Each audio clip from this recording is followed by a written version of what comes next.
Hi everyone and welcome back to another video.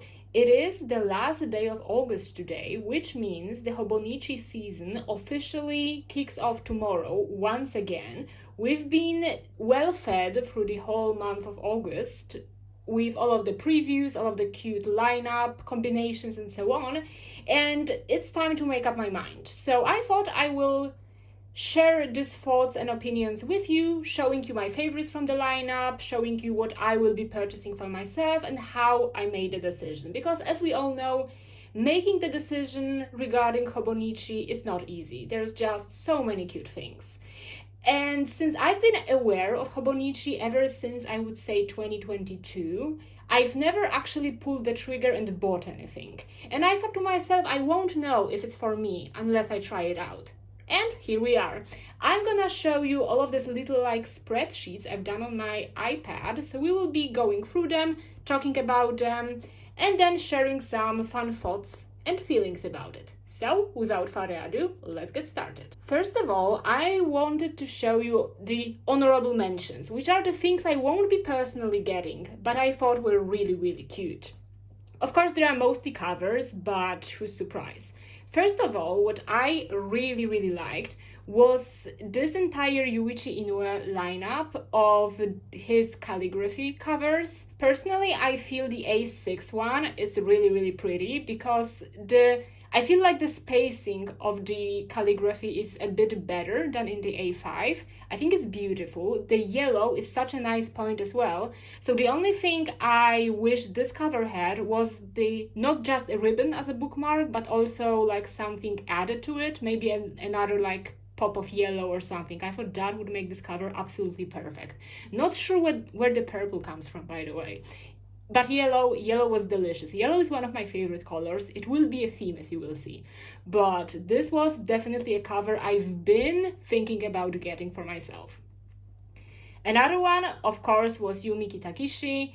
I think it's just so stinking cute, don't you think so? I love that the cute illustrations have a black background. It makes the illustrations stand out more, but also make it seem not as crowded as it may look at the first glance. I really enjoyed it. I also like how the pen holder is a different color. I really loved it. I actually think Yumi Kitagishi's designs for hobonichi are adorable every single time.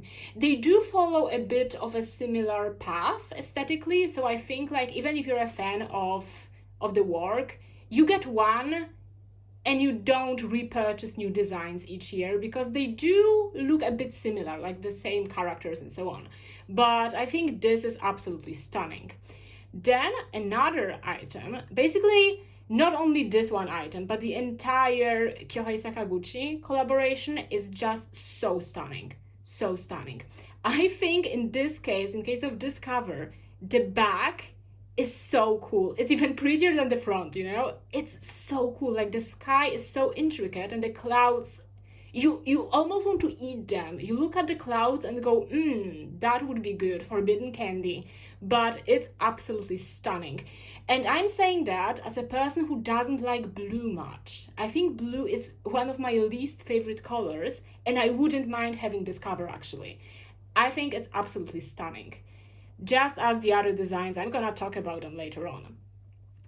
Then, of course, we have to have the Moomin cover. I think everyone and their moms have been freaking out about it, and rightfully so. This is so adorable, so cute. But again, I didn't really like the bookmark thingy. I didn't like how they looked. I think they look a bit flimsy. And because they're a bit bigger, you also can't really tug them into the cover, I feel. So it's a bit of a tough choice. If I wanted to keep my book at home, I would definitely get it. But because I want to carry it around with me, I would be scared that the white bookmarks will either get dirty or will get torn or something. That's just the thought I had. And that's why it was kind of easy to talk myself out of the Moomin cover. I was surprised myself. I thought this would be the thing I will be the most attached to, wishlist wise, but it actually wasn't. But the illustration is so cool. And in case you had similar thoughts as I did, the Moomin store has this exact illustrations as a postcard. So maybe you can get the postcard and put it into your own cover. And you will have the same image basically, because it's so adorable. Then, going to the A5s, we have the Honey Lilac from the Color series. I love yellow, as you may have heard already, and this yellow and purple combination is just so pretty. It seems kind of so light and airy. I really enjoy it. If I got an A5, which I'm gonna talk about later, I would definitely pick this cover because it's just so cute. We couldn't do this wishlist thing and this honorable mentions without the Junji Ito cover. Personally, I did not like the A6 cover. I did like half of it. Okay, so I liked it in 50%. I liked the pink, but I didn't like the green, the teal color on the back. I really didn't like it. I think the two colors go well together, so I understand why they did it, but it's not personally something I will be looking forward to buying. Meanwhile, the A5 one is really cool, especially since it's not black and white, it's actually silver. It has this holographic elements, and I think it's so pretty, so pretty. I am of course familiar with Junji Ito's work in general, but not in detail. So I don't feel like, I'm not a fan enough to buy it, but I think it's so stunning, so stunning. Then, speaking of A5 covers, we have this Makoto Matsubayashi cover. The silver one for A6 size was pretty, but not necessarily my style, but this pink is everything to me. Again, if I was an A5 girly, this would be the thing I would go with 99%, because it's this hot pink together with the silver and white details. It looks so kind of stylish and modern, I feel. It's very pretty, especially since you don't see hobonichi covers doing this kind of bright colors often. I feel this is definitely a standout, and it doesn't look too crowded even though it's covered in illustrations. I really enjoy it. The flower or like the little clover placement is so nice. I would love to see more like neon like colors in the future, definitely. Keeping on with the pink theme, we have the Candy Stripper A6 cover. It's cute. It has these little dogs kind of sent me into a spiral lately, but it was relatively, I've been eyeing this cover since it had been announced, but it was relatively easy to talk myself out of it. Mostly because it's a brand and I don't feel like they've done much to make this cover not seem like an advertisement for their brand, It just seemed like you're like you're repping Candy Stripper right now, and that's not what I wanted to do, but the dogs are adorable. These were the covers I liked for A5 and A6 size, and I also looked at the weeks covers. I haven't even planned on using Hobonichi weeks, but I can talk about things I liked, right? I can. As I've said, we're gonna go back to Kyohei Sakaguchi. This is the moment. This is the most beautiful thing I've ever seen in my life. This is so stunning. This week's cover is just mind-blowing. It is such a beautiful illustration. I think I'm gonna look for like scans of the cover, and I'm gonna put it as my wallpaper on my phone because it's just so pretty. I love it a lot. Then of course we have the Moomin weeks. I personally like this one more than the one with the Moomins themselves, the kind of pastel-liked. I prefer this one over that one. I think it has more character to it and it stands out more. I feel it's so cute. Of course, we do have the Junji Ito weeks. Especially this cover stands out when it comes to like the structure and the feel. We have the combination of matte and glossy kind of elements. There is this little star on the back. I think this is such a beautiful design, and if you prefer a bit of a darker themes and colors, I think you would love this one. Absolutely, hands down. And then we have the Hollow Candy Stripper weeks. I think it also depends on the placement of the animals. I think the impression you get on the cover depends on the placement of the animals. And I think, yeah, the hollow details are so cute, and these little animals are adorable as well. But I would actually do this without the text. You know, I would like just do the animals because they look a bit like this retro fruit stickers. I think that would be such a nice touch without the text though. These were my favorites. The favorites I loved but haven't even thought about purchasing. You know, you have those things you like but not like to spend money on them. And that's how I've been contemplating what I will actually want to get. And this led me into my planner thoughts. I've been thinking about weeks A5 and A6 size. I have been writing here the pros and cons together with possible usage of a certain book, what planner or what journal I would use it as. So for instance, weeks is either a work or a planner project. I think it's great both the weekly pages as the notes pages in the back when you're using it for one purpose only, for example, work or like school or something. I have seen quite a lot of people using weeks as language learning, and I think the notes pages make it really good to have all of the notes on one subject in one place, so you can go back to them very easily. And because this book is so portable, you don't even have to think about carrying something big with you because it's just so light and you can always keep it with you. I think also when you want to track one particular habit, it would work great. For example, workout, or I've heard people using weeks as like meal planner. That would work really well as well together with the notes pages. You can also add extra things, maybe some ideas, jot down things you've heard or you observed. I think that would be really, really cool. And these are the pros I've mentioned of the weeks. And especially since it accommodates tasks that require a lot of scheduling. I think each of us has at least one task like that, and weeks can be really helpful in organizing that. However, for me, all of the pros don't really apply, and that's where the cons come from. I work from home, as you probably know if you watch my previous videos, so you know the light and portable argument doesn't really work for me. I do use a traveler's notebook as my work planner, and it is a bit heavy, obviously, it's leather, but I'm literally at home all the time, you know, so it doesn't really bother me that the planner isn't necessarily the lightest, the thinnest, or like the most portable. It's not a thing that would convince me personally. I also have this thing, it may be because I'm a fire sign, I'm a double Aries, by the way. I don't think my work is cool enough to use such a cool planner for it. You know what I mean? I have this little impression like, of course I need a planner. I would love to like noting things down from meetings, preparing for meetings. But does the planner have to be that expensive? Well, no. And I don't think this will be the direction I will ever go in.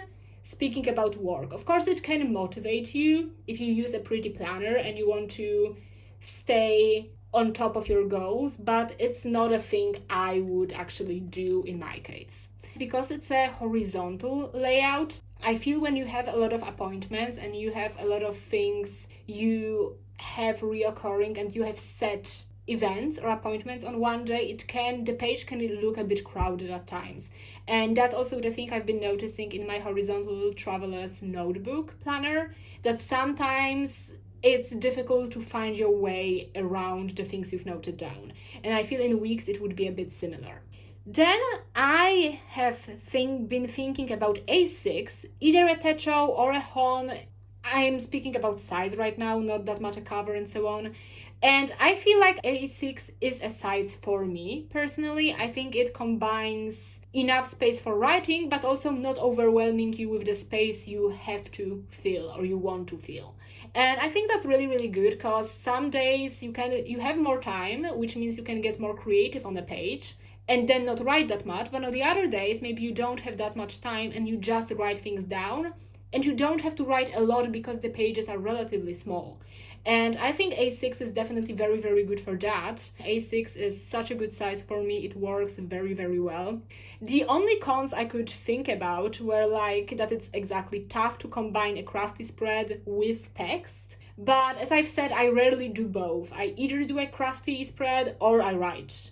So it is a possible con, but I haven't encountered it personally yet. And then also sometimes my pen smudges quite nastily, and because the pages are small, you will be able to see it. But it only sends me on a journey to look for a perfect pen, so it's actually not a con. It's actually a pro if you think of it like that. And as for A6, it would be great in my case, either as a daily journal or as a themed daily journal. So for example, writing about cool things I've been doing, some crafts I've been trying out, and so on. The A5 is kind of scary for me. I'm not going to lie, I did use A5 journals before, but somehow the pages in them did not look as intimidating as hobonichi pages do. Somehow the hobonichi pages look massive in A5, and I know it's most likely an illusion, but I think it would be quite a hurdle for me to like go past at first. And yeah, you definitely have a lot of space, which is both a pro and a con. But also, I feel like because the pages are bigger, it kind of encourages you to do more and try out new things. It may be a bit tough at the beginning, but I think you have to get used to the size, and then you will be able to navigate the space a bit better and in a way that fits and suits your style of journaling. So I think it definitely encourages you to try new things, new creative things. Meanwhile, A6 kind of doesn't challenge you like that. You can do everything you want the way you have been always doing it. Meanwhile, A5 requires a bit more thinking, about like spatial organization of the page and so on. And also, I feel the size is also a motivation for you to stay consistent, because the A5 page, once it's filled out, it looks so satisfying, doesn't it? And I think it's absolutely great, because when you miss one A6 page, it's just a teeny tiny page, but A5, it's already big. You want to fill those things and you want to have this satisfying flip-through experience afterwards. So I feel that could be a motivating factor as well. Meanwhile, the cons is the blank page anxiety, obviously. And also, I, for example, don't really use the monthly or weekly pages. I don't really use them. And it would be more noticeable in A5, of course, because they are bigger and there's more empty space when you're flipping through. So that's the only thing I've been considering as a biggest cons of A5 size.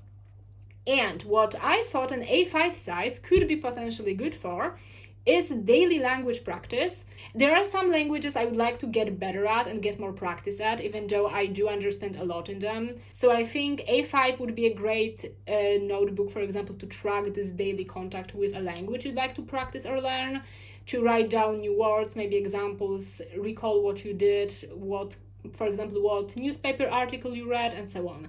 I think that would be really, really good, because of course when you're learning a language, you write down a lot of things, and A5 can be a good way to combine that with consistency of learning. So that could work quite nicely, as well as a daily commonplace.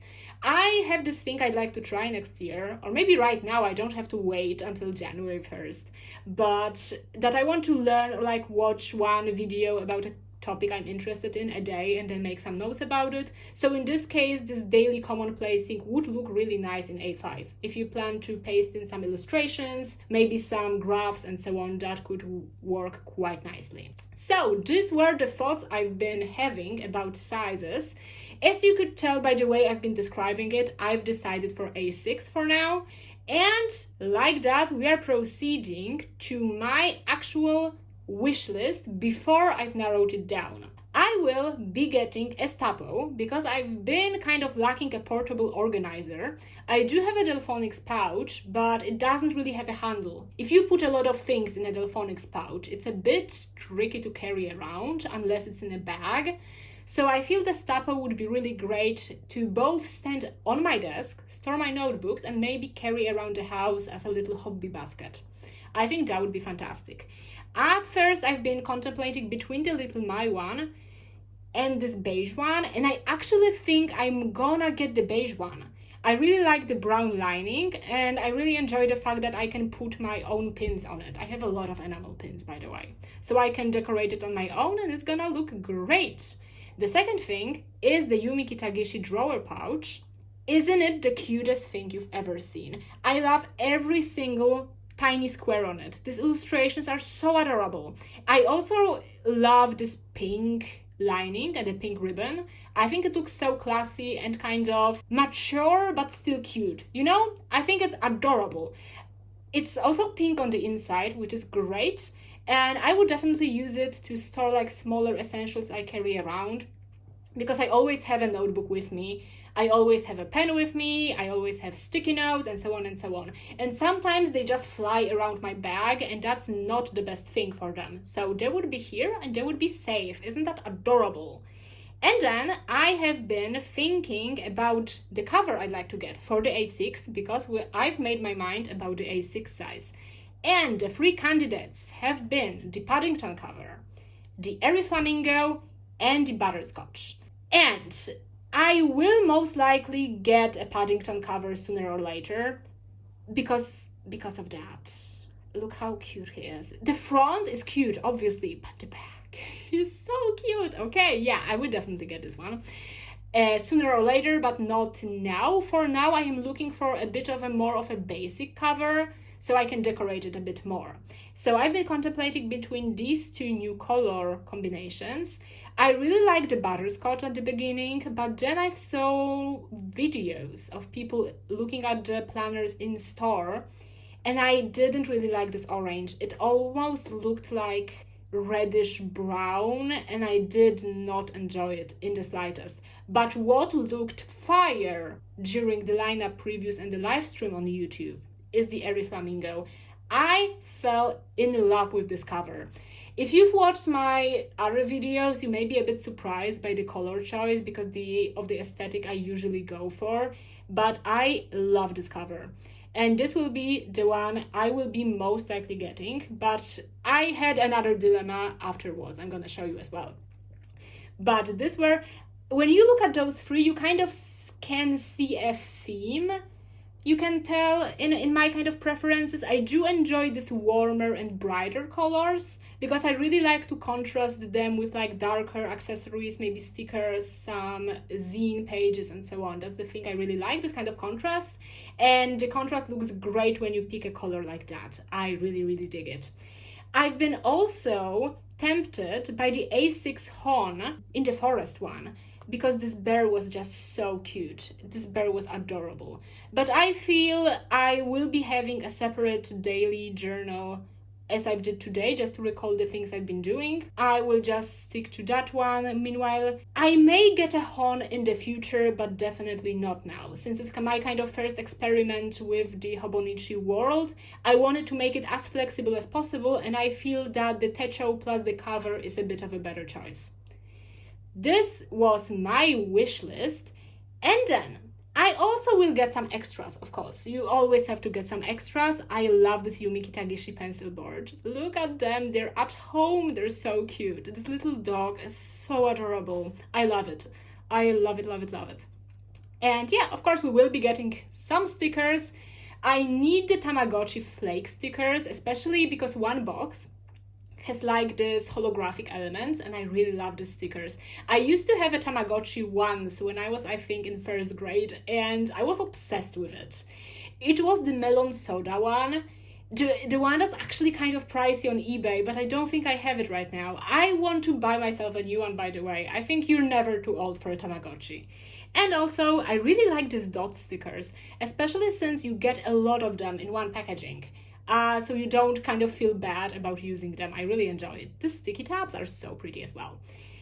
And then I've been tempted by the Airy Flamingo, as I've said, and I was sold on Airy Flamingo.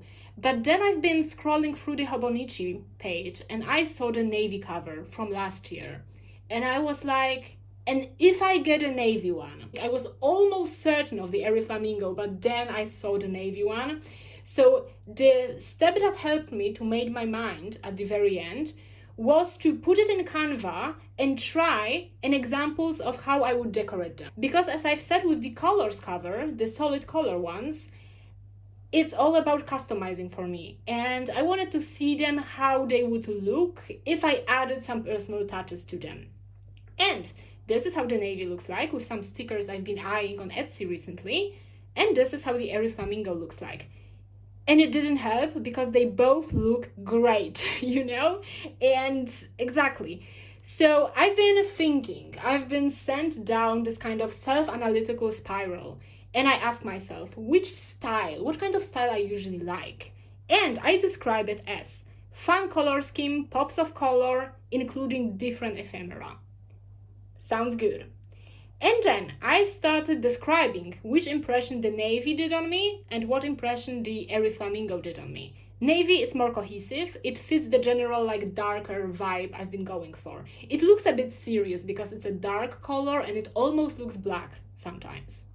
While the airy flamingo has a bit of this fun and messy Y2K aesthetic. It's also the aesthetic I am not pursuing anywhere else. I don't dress in a very colorful and fun way. My room doesn't look like that, and so on and so on. But pink allows you to try out so many cool things contrast-wise. You can do green, you can do black, you can do yellow. Basically, all colors look great when you contrast them with pink. And that's the thing you can't really say about navy. With navy, I would have to keep this color scheme a bit to make it look the way I personally like. But with flamingo, you can do whatever, and it's gonna look great because of the contrast I've mentioned. And this was the argument that made me decide on the winner, which is the airy flamingo A6 size cover, which I will be combining with an A6 techo and maybe a little notebook on the back to just write about other things. To celebrate the fact that I made my mind, I've did this little spread in this journal I'm finishing currently, and I think this is the lineup that looks great. I also did this little page to look how they match each other in color. And it's exactly the kind of messy aesthetics I've mentioned, and I love how it looks like. Together with the drawer pouch, it creates such a nice landscape of colors and shapes and compositions, and I can't wait to actually be able to decorate it. So this was my 2026 Hobonichi review, thoughts, and brainstorm. I hope you've enjoyed this little insight. Let me know your thoughts and your favorites from this year's lineup. And good luck on the drop tomorrow. For now, have a great day, great evening, and see you in the next video. Bye!